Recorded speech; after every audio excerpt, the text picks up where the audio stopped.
नमस्कार बंधुरा आमी स्वप्ना उपाध्याय आमार चैनल रान्ना रेसिपि एंड आवर लाइफस्टाइलेर पक्ष थेके सबाइके स्वागत। आज आमी आपनादेर संगे शेयर करब दारुण स्वादेर सुगंधी पायेस और एटा पुजो स्पेशल पायेस। और ये पायेसटा देखते जेमन कालारफुल खेते किन्तु दुर्दान्त। आसुन ताहले देखे निई रेसिपिटा। प्रथमे एक कड़ाई बसिए दिएछि, कड़ाईटा गरम करे निये लो फ्लेमे रेखे दिए दिलाम बेश खानिकटा परिमाण घी। घीटा सामान्य गरम करे निये दिए दिচ্ছি 50 ग्राम गोविंदभोग चाल और एटाके 3-4 बार भालो करे धुए परिष्कार करे निये जल झरिए रेखेछिलाम।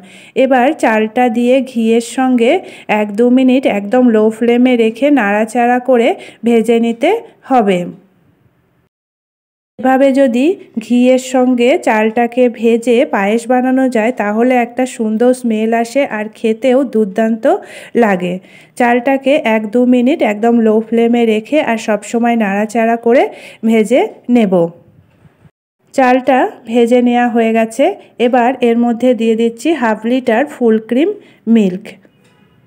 দুধটা চালের মধ্যে দেওয়ার সাথে সাথেই কিন্তু চালটাকে দুধের সঙ্গে ভালো করে মেশাতে হবে, না হলে দলা বেঁধে যাবে আর খেতেও কিন্তু ভালো লাগবে না আর ভালোভাবে চালটা সিদ্ধও হবে না।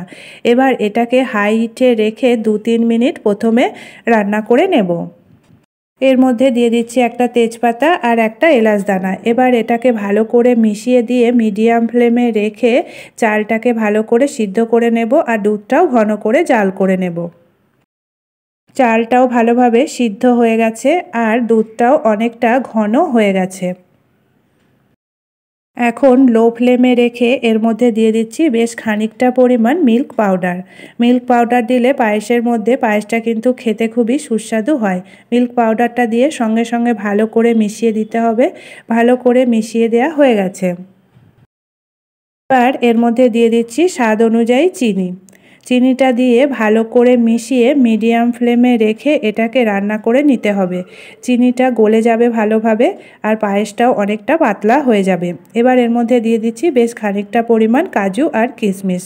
কাজু কিশমিশ দিয়ে ভালো করে মিশিয়ে দিয়ে এটাকে হাই হিটে রেখে রান্না করে নেব বেশ কিছুক্ষণ। তৈরি হয়ে গেল দুর্দান্ত স্বাদের রেসিপি সুগন্ধি পায়েস। আপনারা যদি এরকমভাবে পায়েস রান্না করেন তাহলে কিন্তু দুর্দান্ত লাগবে। আর পায়েসটা ক্ষীরের মতো হয়ে গেছে, এই অবস্থায় নামিয়ে দিতে হবে।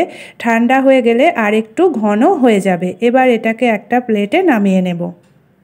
আপনারা চাইলে আমার মতো করে রেসিপিটা একবার বাড়িতে বানিয়ে দেখতে পারেন। আশা করি সকলের খুবই ভালো লাগবে। ভালো লাগলে লাইক শেয়ার কমেন্ট করবেন আর আমার চ্যানেলকে এখনও যারা সাবস্ক্রাইব করেনি প্লিজ সাবস্ক্রাইব করে নেবেন আর আমার ফেসবুক পেজটি প্লিজ ফলো করে নেবেন। এর ওপর দিয়ে এবার ছড়িয়ে দিচ্ছি বেশ কিছুটা পরিমাণ পেস্তা গ্রেট করা, তাতে করে পায়েসটা দেখতেও সুন্দর লাগবে আর খেতেও দুর্দান্ত লাগবে। আর দিয়ে দেব এর ওপর দিয়ে বেশ কিছুটা পরিমাণ কাজু কিশমিশ। আপনারা চাইলে ঠাকুরকে ভোগও নিবেদন করতে পারেন এভাবে পায়েস বানিয়ে।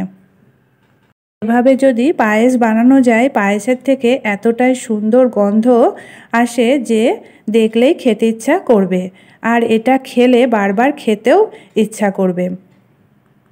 আজকের মতো এটুকুই, আবার দেখা হবে আগামী নতুন পর্বে। ভালো থাকবেন, সুস্থ থাকবেন, ধন্যবাদ।